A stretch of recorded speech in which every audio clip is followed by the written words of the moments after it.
जम्मू कश्मीर विधानसभा चुनाव के लिए कांग्रेस और नेशनल कॉन्फ्रेंस के बीच गठबंधन पर सीएम योगी ने बड़ा हमला बोला है। मुख्यमंत्री योगी ने कांग्रेस को राष्ट्र विरोधी बताते हुए राहुल गांधी से 10 सवाल पूछे हैं। मुख्यमंत्री योगी ने पूछा है कि क्या कांग्रेस धारा 370 वापस लाकर कश्मीर को अशांति के दौर में धकेलना चाहती है। तो मुख्यमंत्री योगी ने 10 सवाल पूछे हैं कांग्रेस से। तो चलिए सीएम योगी के वो 10 बड़े सवाल आपको बता देते हैं जो उन्होंने कांग्रेस से पूछे हैं। उन्होंने पूछा, क्या कांग्रेस कश्मीर में अलग झंडे का समर्थन करती है? क्या कांग्रेस धारा 370-35 से लाकर अशांति के दौर में धकेलना चाहती है? क्या कांग्रेस कश्मीर में अलगाववादी ताकतों का समर्थन करती है? क्या राहुल गांधी आतंकवाद को पोषण करने का समर्थन करते हैं? क्या कांग्रेस दहशतगर्दी का दौर फिर से लाने का समर्थन करती है? क्या कांग्रेस दलित, गुर्जर, बकरवाल पहाड़ियों का आरक्षण खत्म करना चाहती है? क्या कांग्रेस कश्मीर की अर्थव्यवस्था को भ्रष्टाचार में झोंकना चाहती है? क्या कांग्रेस पाकिस्तान समर्थित परिवार को कश्मीर की सत्ता सौंपना चाहती है? क्या कांग्रेस घाटी में भेदभाव की राजनीति का समर्थन करती है? क्या कांग्रेस कश्मीर में विभाजनकारी नीति का समर्थन करती है? श्री राहुल गांधी से पूछना चाहता हूं कि क्या कांग्रेस नेशनल कॉन्फ्रेंस के जम्मू कश्मीर में फिर से अलग झंडे की घोषणा का समर्थन करती है? क्या राहुल गांधी और कांग्रेस पार्टी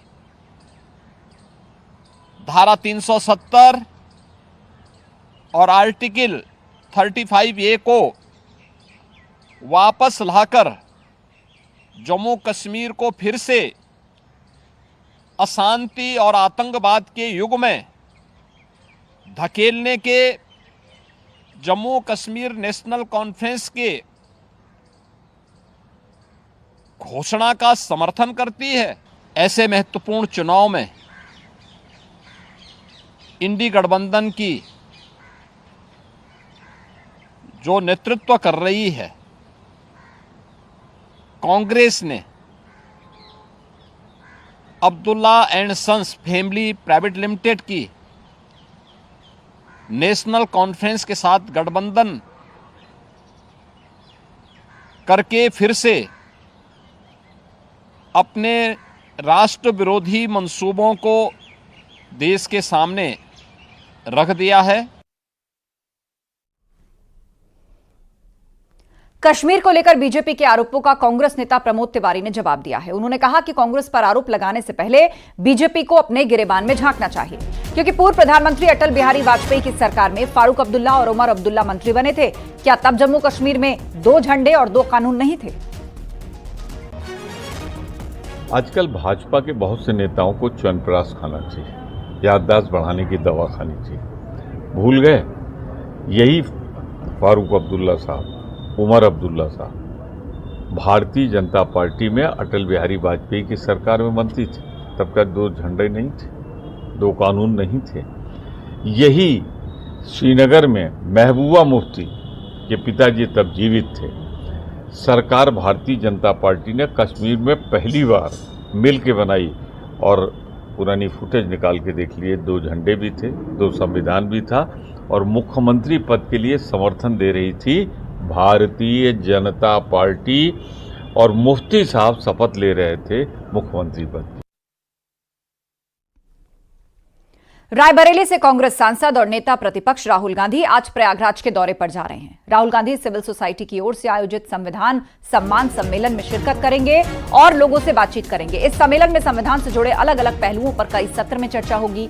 राहुल गांधी इस कार्यक्रम के जरिए संविधान और आरक्षण को लेकर जहां केंद्र की मोदी सरकार को घेरने की कोशिश करेंगे, तो वहीं राहुल गांधी शाम करीब 4 बजे प्रयागराज एयरपोर्ट पहुंचेंगे और सम्मेलन में करीब 1.5 घंटे तक रहेंगे। माना जा रहा है कि राहुल गांधी आरक्षण और संविधान के बहाने दलित वोट बैंक को साधने की कोशिश में जुटे हैं। राहुल गांधी 5 दिन में दूसरी बार यूपी के दौरे पर आ रहे हैं।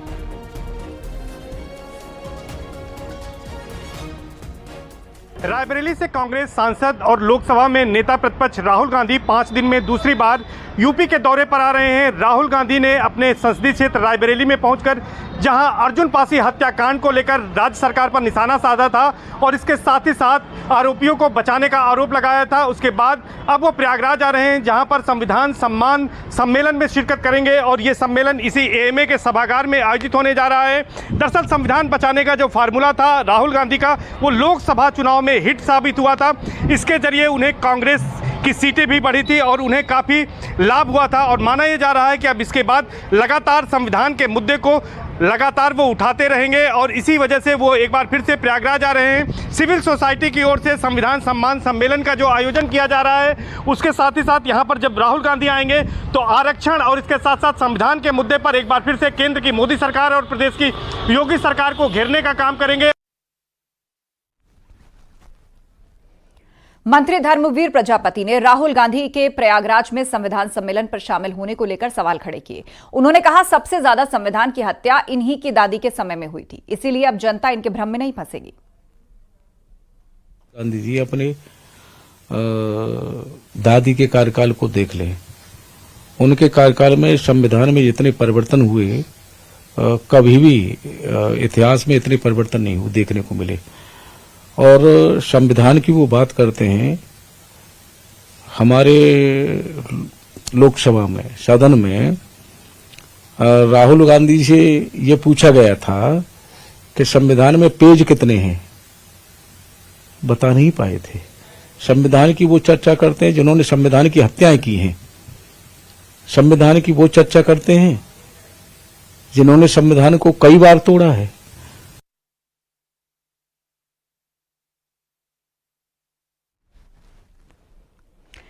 SC/ST आरक्षण में कोटा विद इन कोटा को लेकर मायावती ने कांग्रेस और सपा पर निशाना साधा। सोशल मीडिया पर पोस्ट करके मायावती ने कहा कि सपा और कांग्रेस अपने स्वार्थ मजबूरी में SC/ST आरक्षण के समर्थन में बोलते तो हैं, लेकिन इनकी सोच आरक्षण विरोधी है, क्योंकि क्रीमी लेयर को लेकर अभी तक चुप्पी साधे हैं। ये साफ नहीं है कि ये कोर्ट के फैसले के पक्ष में है या विरोध में। ये लोगों को भ्रम की स्थिति में रख रहे हैं। अब सपा, कांग्रेस और अन्य पार्टियां आरक्षण के खिलाफ फिर से अंदर अंदर एक लगती हैं। ऐसे में केवल SC/ST नहीं बल्कि अन्य यानी कि OBC वर्ग को भी अपने आरक्षण और संविधान और जागरना।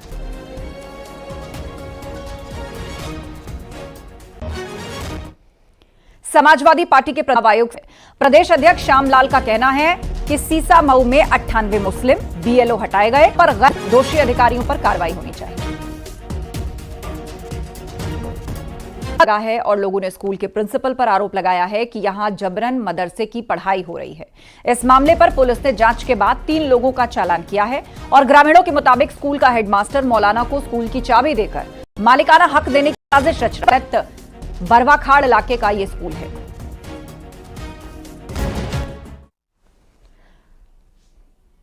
सहारा एग्जाम देने जा रहा था, किसी और का एग्जाम देने जा रहा था। बुलंदशहर का रहने वाला यह बताया जा रहा है। सहारनपुर से फर्जी डॉक्यूमेंट्स के आधार पर बुलंदशहर का रहने वाला यह आरोपी सहारनपुर से पकड़ा गया है। JB जैन जो कॉलेज है प्रद्युमन नगर का, उसके सेंटर में सेकंड शिफ्ट की बात है। ये जो वहाँ पे सेंटर इंचार्ज हैं वो सूचना देते हैं कि भर्ती बोर्ड से एक इन्फॉर्मेशन आई है कि वहाँ पे एक अभ्यर्थी बैठा है जिस पर मिसमैच बायोमेट्रिक कराए हैं। और जब उसमें हमने पूछताछ करनी स्टार्ट करी उस अभ्यर्थी से, तो पता चला कि उसका असली नाम धीरज कुमार है, वो रहने वाला बुलंदशहर है। और उसने एज को कम कराने के लिए 10 साल कम कराने के लिए उसने पूरी डिफरेंट आइडेंटिटी अपनी क्रिएट करी थी और इसी वजह से उसको गिरफ्तार कर लिया गया है।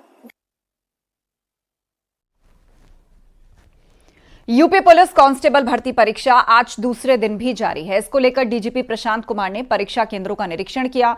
डीजीपी ने कहा कि कड़ी सुरक्षा व्यवस्था के बीच शांति से परीक्षा हो रही है और अब एक पूरे यूपी से कहीं गड़बड़ी की सूचना नहीं मिली है। परीक्षा के पहले दिन 5 लोगों को गिरफ्तार किया गया और हर संदिग्ध पर पुलिस की कड़ी नजर है।